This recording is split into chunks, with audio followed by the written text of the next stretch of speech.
Santai. Dengan tema kita kali ini berbagi pengalaman dan inspirasi untuk generasi muda. Nah, saya di sini tidak sendiri, bersama tamu spesial saya di sebelah saya ini. Nah, beliau ini adalah seorang guru yang bernama Nova Ervina. Beliau ini mengajar di SMA Negeri 3 Menggala. Selamat datang Ibu. Selamat datang, terima kasih Mary atas undangannya hari ini. Oh ya Ibu, bisa nggak Bu, Ibu menceritakan latar belakang Ibu menjadi seorang guru?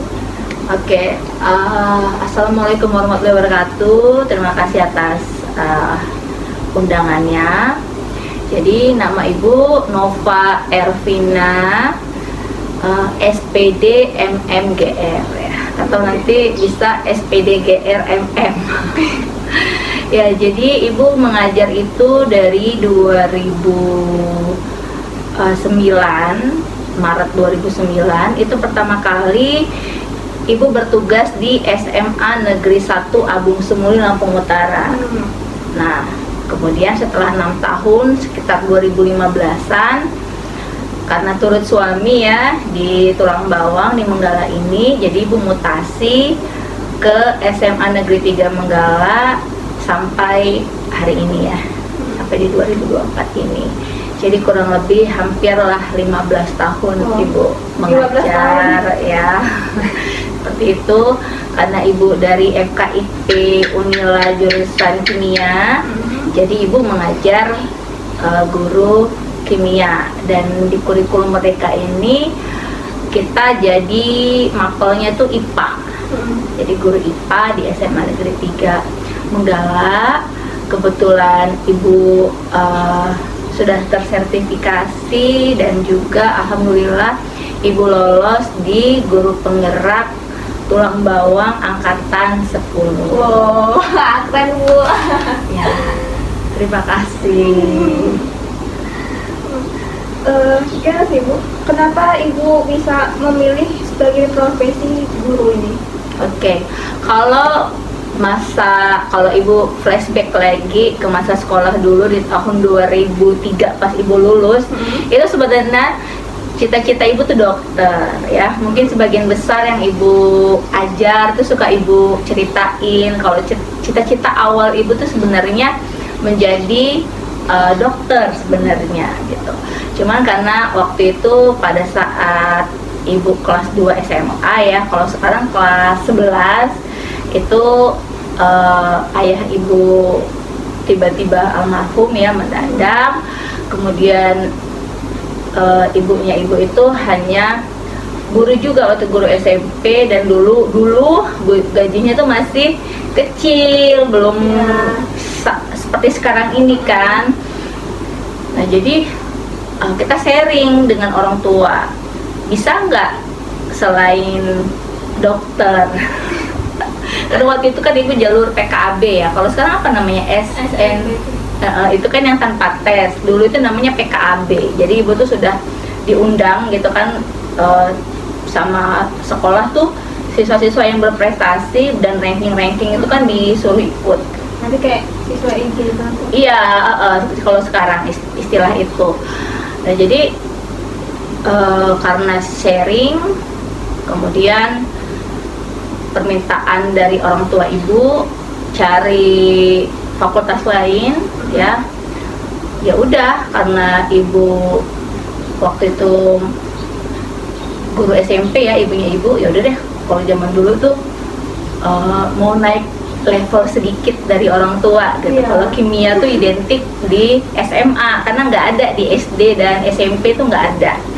Jadi ya udah deh, pengen jadi guru juga seperti orang tuanya Ibu. Jadi milihlah FKIP karena Ibu dulu jagonya kimia dibanding eksak-eksak yang lain. Karena kan kalau IPA ya harus IPA juga, nggak bisa kalau kamu tes waktu itu boleh ngambil bahasa Inggris, ada IPC ya, ada IPA zaman dulu itu IPS dan IPC. Tapi karena kita jalur yang tanpa tes, harus sesuai. Anak IPS ya pilih jurusan yang IPS, yang IPA harus IPA gitu. Nah, ya sudah, Ibu conteng lah ke FKIP kimia. Ya alhamdulillah lolos berkat doa juga dari ibu ya, sampai tahun 2008 ikutan tes ya. 2007 kan ibu wisuda, 2008 ikutan tes, alhamdulillah karena kita fresh graduate gitu ya, lolos lah CPNS SK ibu Maret 2009. Jadi itu cerita-cerita ibu. Ibu tadi universitas mana? Universitas Lampung. Oh, Unila. Ya, alumnus Unila Alumni 2003 Unila nih. FKIP Kimia. Oke. Selama ibu mengajar nih di SMA itu, ada nggak sih bu kesan mengajar yang pas pengajaran ibu yang paling berkesan? Kalau yang dibilang paling berkesan itu agak sulit ya, karena semuanya itu punya kesan yang beda-beda. Karena setiap tahun ada karakter anak yang berbeda-beda gitu. Jadi setiap ibu ngajar, kalau anak-anaknya itu memang tidak dipungkiri ya, kalau mereka jago pelajaran kita tuh bahagia gitu ya, senang. Cuman kalau sekarang tuh ngelihat siswa-siswa itu cukup dengan attitude-nya baik, sopan, terus itu kalau kita ketemu di luar mereka menyapa, inget gitu, udah sukses juga masih menghubungi guru-gurunya, itu udah kebanggaan tersendiri aja sih gitu. Jadi ya lebih ke sikap-sikap yang ditunjukkan siswa itu yang lebih lagi lah berharga gitu dibanding mereka jago mapelnya kita seperti itu. Iya, apalagi kimia. Iya, apalagi kimia kan Kimia. gitu. Aduh, udah duluan Pusing duluan gitu kan. Jadi Seperti gitu. itu sih. Jadi nggak bisa ibu memilih, semuanya berkesan, semuanya punya cerita sendiri ya. Di saat kita bisa dekat dengan siswa kita, bisa siswa itu juga merasa dekat dengan guru, itu udah Cara ibu tersendiri untuk mendekati guru? Ini apa, mendekati muridnya? murid. Kalau ibu Bisa pastinya sedekat yang pasti kita jadi diri sendiri. Ya, kita tidak bisa misalkan ibu A gitu ya, image-nya adalah seperti ibu peri misalnya gitu kan, Ibu sayangan. ibu saya, terus ibu juga ingin gitu ya mengkopas, pengen seperti ibu itu gitu ya, ibu A, ya nggak bisa gitu. Tetaplah guru ini memang jadi karakternya masing-masing, apa adanya,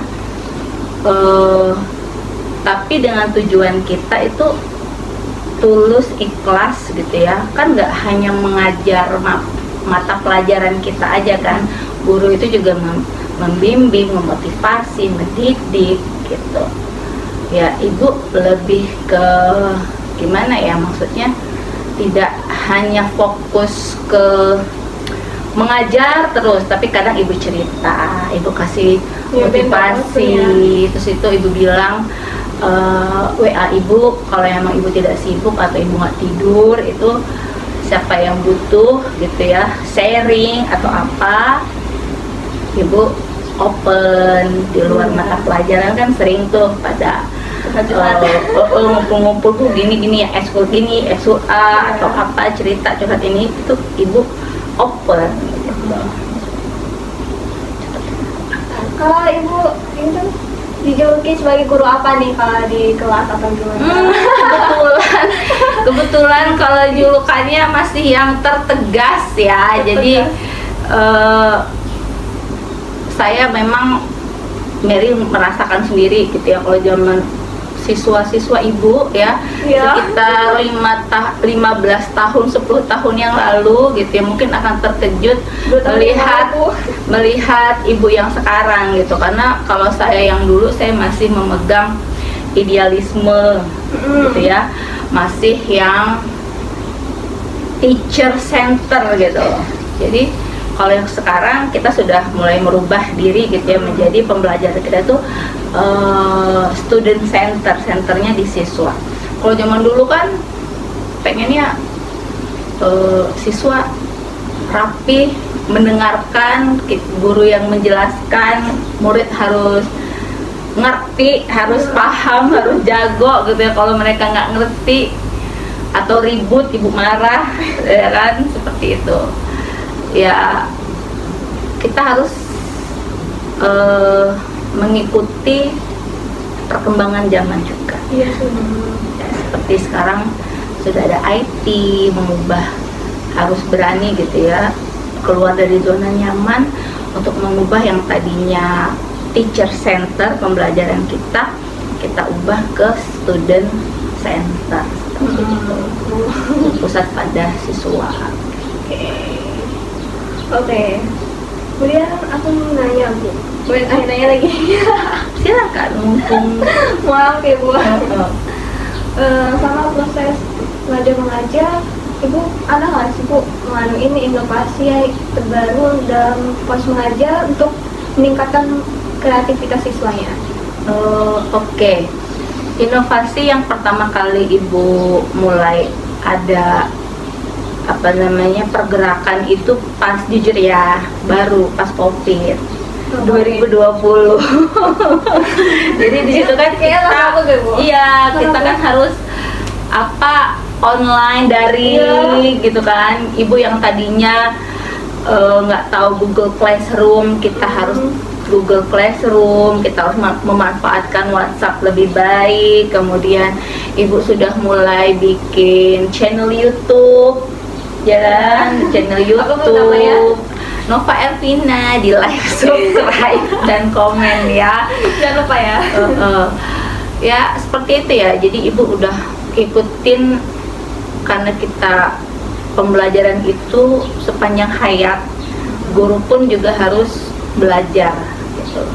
Jadi selain Ibu menyadari teknologi itu penting, ya berarti kita harus belajar, seperti mengikuti pelatihan-pelatihan, webinar-webinar. Jadi Ibu memberanikan diri waktu itu, selain menggunakan sosial media, menggunakan IT seperti Google Classroom, kemudian membuat channel YouTube, buka Zoom. Nah untuk sekarang Ibu setelah mengikuti guru penggerak ini juga, di sela-sela pembelajaran itu Ibu banyakin juga game ya, games, kemudian ada ice breaking seperti itu. Udah mulai lah, jadi lebih mencair gitu, nggak yang kayak zaman dulu ya, fokus gitu, harus belajar, harus tugas paham kalau Ibu jelasin. Kalau sekarang kan udah kita kasih kisi-kisi, kita kasih ini siswa yang menemukan sendiri gitu. Lalu kita yang guru yang harus jelasin gitu. Seperti itu. Kemudian dalam proses mengajar itu ada tantangan nggak sih Bu tersendiri dalam? Ya tantangannya itu yang pertama, karena perubahan zaman ya, dari karakter siswa-siswanya kan udah berbeda. Siswa yang Ibu bilang tadi 15 tahun yang lalu, 10 tahun yang lalu gitu ya, bahkan siswa yang sekarang itu pasti berbeda. Kalau zaman dulu kita kasih kedisiplinan yang ketat, teacher center masih masuk. Kalau kita paksakan di era yang sekarang ini, yang katanya itu adalah gen alpha, gen Z atau apa, itu kan udah nggak bisa lagi. Kita harus seperti baru beberapa bulan ini, dari Oktober ya, pertengahan Oktober itu Ibu udah mulai kenal TikTok ya kan, itu pembaharuan lagi dari Ibu kan, TikTok digital. Iya. Jadi ke siswa-siswa juga gimana caranya handphone, karena nyawa mereka tuh handphone ya. Iya. kita mau nggak boleh bawa handphone atau handphone disita kan udah tetap nggak bisa gitu loh. Mereka tuh memang udah hidup matinya itu megang handphone. Saya juga nggak bisa, Bu. Tuh, jadi tantangan terbesar guru saat ini ya adalah IT gitu. Bagaimana caranya memanfaatkan handphone ini ya, teknologi ini bisa kita manfaatkan di dalam proses pembelajaran ya. Mengikuti perkembangan zaman itu tantangan yang paling berat gitu kalau menurut Ibu. Dan solusinya, Bu, dari tantangan itu gimana cara Ibu menghadapinya itu? Ya, solusinya ya selain tadi kita meningkatkan kompetensi diri, belajar lagi gitu kan. Bahkan Ibu yang belajar sama siswa gitu. Oh, ini kayak mana ya kalau TikTok ini gini, kalau Ibu upload ini gitu. Oh iya, Bu, gini. Mereka yang ngajarin Ibu. Jadi kita tuh belajar sama siapapun sekarang ini. Nggak hanya kita belajar di YouTube ya solusinya. Di Google, sesama teman sejawat yang memang sudah mampu, bahkan sama siswa pun yang memang mereka lebih mampu, Ibu akan belajar ke mereka. Kita kasih tahu gitu, ini gimana ya, Ibu tuh pengennya begini, nanti oh iya Bu kayak gini gitu. Bahkan yang tahun lalu ya, yang pas apa itu ada siswa Pina ya, halo Pina, itu dia bikinin Ibu Google Form untuk refleksi pada saat proses pembelajaran kan ditutup dengan refleksi. Itu Google Formnya Pina yang bantuin Ibu. Itu buat ini apa? Google Form apa? Google Form itu dia misalkan Ibu setelah pembelajaran nih nanti ada 5 atau 10 pertanyaan pilihan ganda. Nah, di situ apakah kalian merasa senang belajar hari ini? Nanti kan senang sekali, tidak. Jadi itu. Kalau di kampus juga gitu, namanya edom. Oh, edom. Ya, itu untuk penilaian para dosen. Iya, jadi 2 tahun yang lalu tuh masih ditolongin pakai Google Form. Oh, sekarang beda aplikasi ya? Iya. Oh enggak, sekarang Ibu udah bisa sendiri. Kemarin dibantuin murid ya, itu tadi belajar Ibu tuh sama siapa aja, asal dia memang bisa gitu ya, lebih Ibu anggap dia lebih mampu, lebih minta, bahkan sama siswa pun Ibu tidak segan untuk minta ajarin. Iya, kita juga sama-sama belajar. Iya, seperti dan itu. Kita nggak ketinggalan. Ada kan guru ini suka gengsi gitu ya. Suka gengsi, kalau Ibu enggak sih. Gengsi sama siapa aja. Harus dilawan gengsinya. Iya, gitu. Malu bertanya sesat di jalan. Tuh kan? Kalau bertanya sesat di jalan. Oke. Saya mau nanya, harapan Ibu tentang pendidikan Indonesia ini ke depannya? Harapan Ibu pastinya untuk seluruh anak-anak Ibu dimanapun berada, seluruh murid-murid di Indonesia. Pertama, harapan saya adalah seluruh siswa anak-anak ya di Indonesia itu bisa mengenyam pendidikan ya, 12 tahun deh ya, SD, SMP, SMA, itu harapan Ibu. Nggak hanya SD aja, nggak hanya 9 tahun SMP aja, tapi mereka bisa lanjut di SMA. Dan SMA pun Ibu berharap juga mereka punya mindset, ya, punya prinsip, punya tujuan untuk meningkatkan lagi pendidikannya ke jenjang lebih tinggi gitu ya, ke universitas seperti itu. Jadi karena di sini program pemerintah sudah bagus, ada bidik misi ya, itu kan program-program beasiswa yang zaman dulu Ibu nggak ada. Paling dulu itu Jarum, PPA, BBM, tapi tidak yang seperti bidik misi yang biaya makan bayarin, biaya kosan ya, biaya hidup kan enak banget gitu kan. Kalau zaman dulu Ibu dapat PPA misalkan satu semester gitu ya 450.000. Nah uang itulah ya kita apain, cukup untuk apa. Tapi kalau sekarang kan ada bidik misi untuk tugas, biaya hidup, biaya makan, biaya tidur, biaya kuliah itu sudah di cover oleh pemerintah. Jadi harapan saya anak-anakku teruslah bercita-cita yang tinggi dan teruslah untuk ingin punya pendidikan yang tinggi. Tidak harus karena kita mau harus kerja PNS atau apa, ya untuk diri sendiri aja gitu loh. Dengan wawasan kita yang luas, wawasan kita yang tinggi, insya Allah dalam kehidupan pun kita bisa bermanfaat gitu di dalam masyarakat, di diri sendiri, di keluarga, seperti itu. Baik, terima kasih Bu sudah berdiskusi, kita berbagi pengalaman di sini ya. Dengan tema kita kan berbagi pengalaman dan inspirasi untuk generasi muda. Terima kasih Bu sudah menjadi narasumber di sini. Ya, sama-sama, Mary. Oke. Semoga ini dapat menginspirasi kalian semua yang para pendengar. Baik, untuk para pendengar, terima kasih sudah mendengarkan podcast kita dengan tema yang tadi. Dan di sini saya Mary Meja. Jangan lupa untuk mengikuti kami di platform YouTube kami dan bagikan episode ini kepada teman-teman Anda. Sampai jumpa di episode berikutnya.